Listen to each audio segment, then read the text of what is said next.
중순경쯤 되니까 영계에 대한 말씀을 하더라고요. 그러면서 그 영계에 대한 말씀을 하는데 내가 9월 30일 날 그 꿈 꾸었을 때 봤던 그 말씀하고 똑같아요. 왜 타락시키고 섭리하시는가? 왜 인간 책임 분담? 왜 따먹은 것이 뭐 선악과가 아니고 뭐 다른 거로 인해서 뭐 타락을 했다든가 그런 얘기며 뭐 예수님의 그 3대 시험이라든가 그런 얘기 앞으로 재림주님이 과연 구름을 타고 나팔 불고 뭐 천사들과 더불어 오실 것인가 뭐 이런 얘기를 쭉 하시는데 내가 꿈에서 봤던 거와 똑같은 내용의 그런 얘기를 하기 때문에 아 맞다 옳다 맞다 내가 저 교수를 찾아가면은 내 모든 신앙 문제가 해결되겠구나 하면서도 바로 찾아가지 않았습니다. 거의 한 달을 제가 망설였어요. 왜냐하면 내가 내 인생 문제 신앙 문제를 해결하기 위해서는 좀 심사숙고해야 되겠다.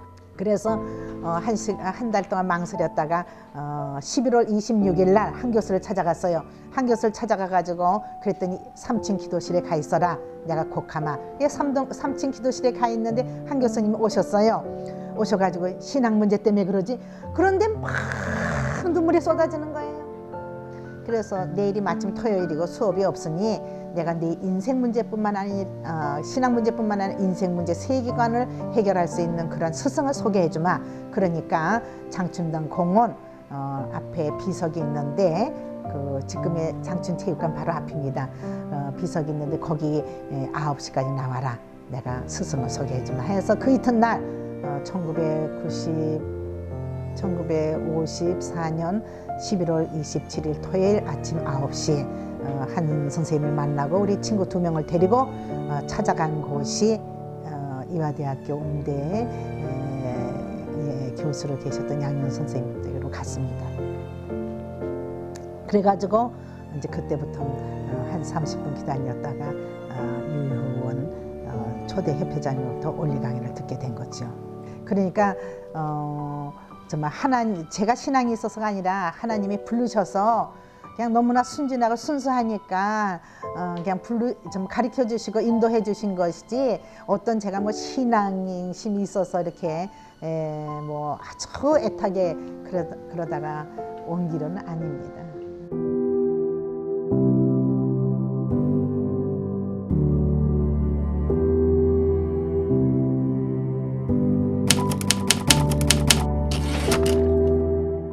시간이 얼마 지났는지 모르겠는데 어떤 분이 이렇게 문을 열고 쓱 들어오시더라고요.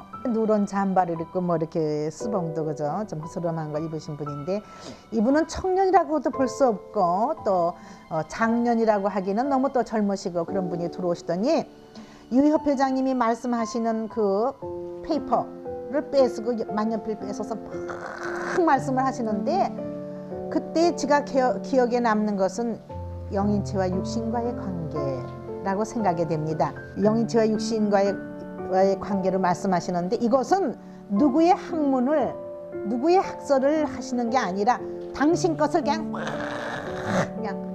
그대로 그냥 내뿜으시는 그런 모습이었어요. 그래서 제가 저는 아버지를 찾는 게 문제이기 때문에 이렇게 겉모습으로 볼 때에는 유 선생님이 아버지의 모습이신데 그런 것 같은데 그 분위기로 봐서는 전혀 아니더라고요. 새로 들어오신 선생님께서는 이것이 당신의 진리요 당신의 생명이요 당신의 피요 당신의 살을 그대로 전하시는 모습이었고 또 뭡니까 유 선생님이 이렇게 하시는 모습이 좀 어려워하시고 그렇기 때문에 겉모습은 유 선생님이었지만 내적인 모습은 바로 이분이시구나. 이분이 아버지의 사명으로 오셨구나. 저는 그렇게 생각했습니다. 그러면 이분이 아버지의 사명을 가지고 오셨다면 그럼 어머님은 누구냐? 어머님이 누구냐? 그것까지 첫날 생각하게 되었던 것입니다. 이제 저녁이 되니까 선생님께서 찬송을 부르자 그러시더라고요. 그러니까 찬송을 부르는데 주님 자기 동산에 오셨네 그 좋은 향기 진동에 백합화본성에 백합화본성에 이 찬송은 전 처음 듣는 찬송입니다. 처음 듣는 찬송인데 눈물 콧물이 막 쏟아지면서 온 전신이 막 진동하면서 막 역사가 나는 거예요. 그래서 저는 너무너무 부끄럽고 창피하고 정말 그냥 몸을 어떻게 해줬는지 몰라서 있는데 찬송을 안 부르려고 그러면요 더 큰 소리가 나오는 거예요. 또 안 부르려고 그러면 더 펄펄 뛰는 거면서 더 큰 소리가 나오는 거예요. 그 찬송이 끝나고 나니까 오노라 동무야 동산의 봄은 그 노래를 또 부르는데 이건 뭐 몸이 뭐 이만큼씩 껑충껑충 뛰어오르는 거예요. 그래서 옆에 피아노 옆에서 제가 강의를 들었는데 피아노 다리를 붙잡고 안 뛰고 노래를 안 부르려고 몸을 막 이렇게 누르고 있으면 그냥 더 껑충껑충 뛰면서 그냥 더 오너라 동무야 동산에 막 이렇게 찬송을 부르는 거예요. 그 찬송이 끝나고 난 다음에 아버님 참 아버님께서 다 같이 기도를 하자 하는데 그때 뭐 불과 한 10여 명밖에 안 있었잖아요. 뭐 왔다가 가기도 하고 그러는데 그냥 하여튼 몇백 명, 몇천 명, 몇만 명을 놓고 기도하시는 그런 분위기였어요. 아버지 하나님 여기에 사랑하는 이화 대학생하고 연희 대학생이 왔습니다 하시면서 그냥 아담 가정부터 그냥 뭐 노아, 아브람, 뭐 모세, 예수님 사정을 막 말씀하시면서 예수님의 그 한을 풀어드리겠다 하면서 그냥 막 기가 막힌 기도를 하시는 거예요. 지금 생각나는 것은 우리가 기성교회에서는 하나님 아버지 저에게 이것을 주시옵소서 베풀어 주시옵소서 하는 기도만 들었는데 우리 참 아버님께서는 제가 이것을 이루어드리겠습니다. 하나님의 뜻을 이루어드리겠습니다. 예수님이 이 땅에 오셔서 다 하지 못한 그 뜻을 제가 이루어드리겠습니다 하는 내용밖에 지금 남은 게 없습니다. 그런데 참 아버님께서는 그냥 그 겨울인데도 불구하고 넥타이까지 여기 잠바까지 다 젖으셨어요. 물론 그때 그 은혜의 분위기는 말할 수 없죠. 뭐 그냥 눈물 콧물 그냥 뭐 자기가 가지고 있던 손수건 뭐 화장지로 다 씻고도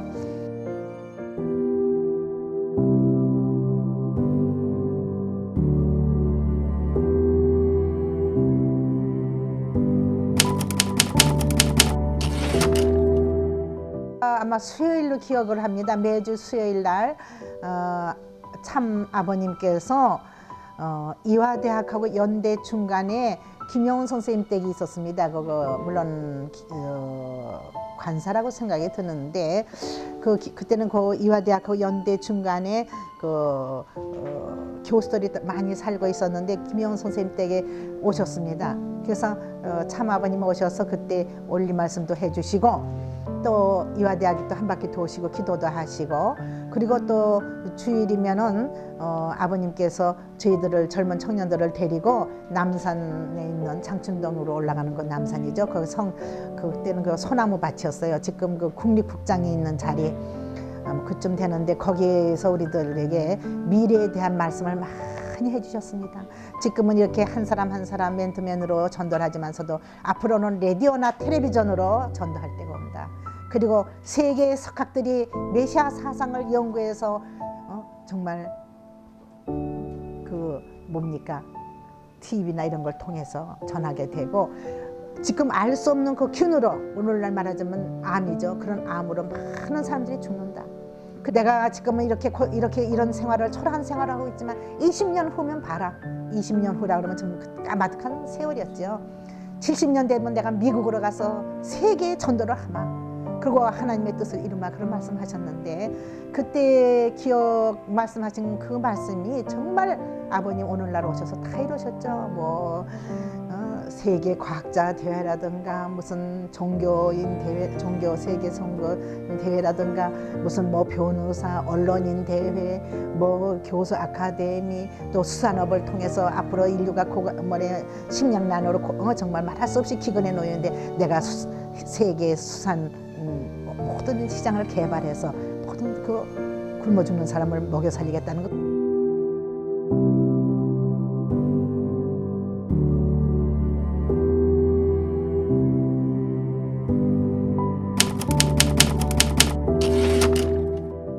그리고 옆에서 부모님 모시고 많은 축복을 시키지 않았습니까? 그런데 참 우리가 가정에서 아들, 딸 하나씩 시집 보내려도 얼마나 신경을 씁니까? 참 부모님께 은혜를 받은 분들은 아마 죽으려면 죽을 수밖에 없는 그런 은사를 내리시는 거예요. 그때부터 아버님 뭐라 그러시잖아. 얘네들이 목욕이나 며칠 동안 했겠느냐. 목욕을 좀 저기서 그 전번북계 그 저기 화장실 옆에 목욕 있죠. 같이 샤워할 수 있잖아요. 목욕을 시켜라. 내복을 사입혀라.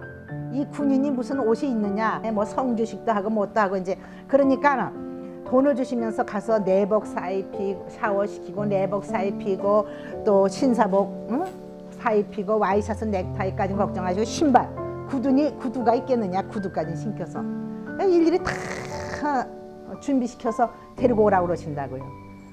여러분 생각해 보시죠. 그런 부모님이 어디 있겠습니까?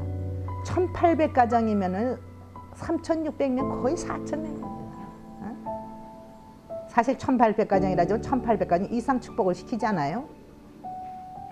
그런데 그런 걸 다 한 사람 한 사람을 기가 막히게 짝을 맞춰주시고 끝까지 어떤 때는 그 또 축복 약혼까지 했는데 현장에 와서 신랑이 안 나타난든가 신랑이 안 나타나잖아요. 그러면 그 자리에서 지금 나가셔야 되는데도 불구하시고 거기서도 또 짝을 채워주신다고 그 뒤에서 나가시는 순간까지 어떡하냐. 그 오지 않았으니 내가 책임지고 해줘야지.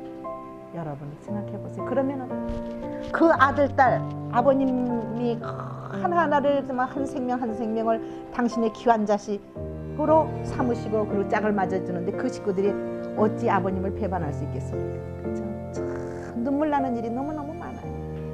뭐 한두 가지가 아니죠. 그 일본 성향 막 그냥 부모가 반대하는데 그냥 맨발로 뛰어온 식구들 큰 일이 거두시고 그러는 거 보면요 기가 막힙니다.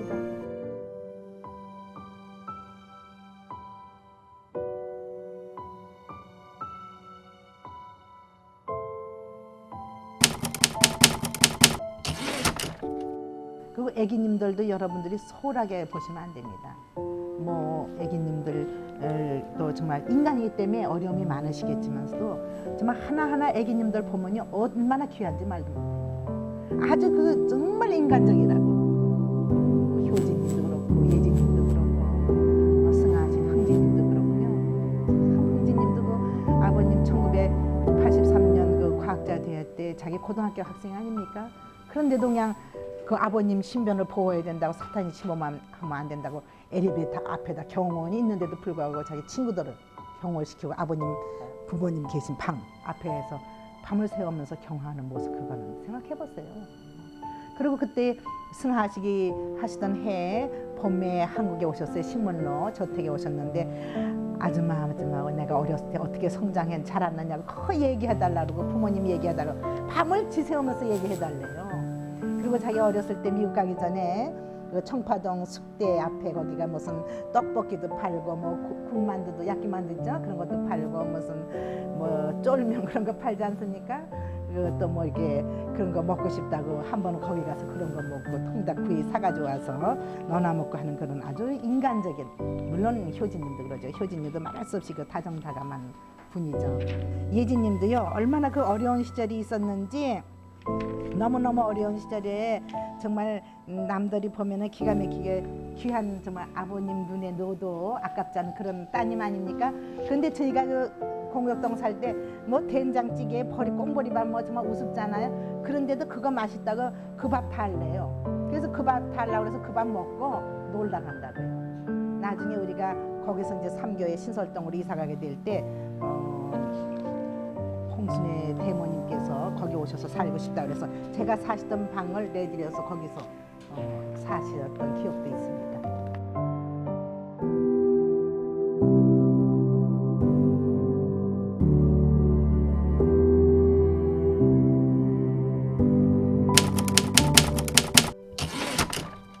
글쎄 저는 뭐 특별히 할 수 있는 말은 맨 처음에 하나님과 인연 맺었을 때 기뻤던 그 신앙 그걸 잊지 말아라.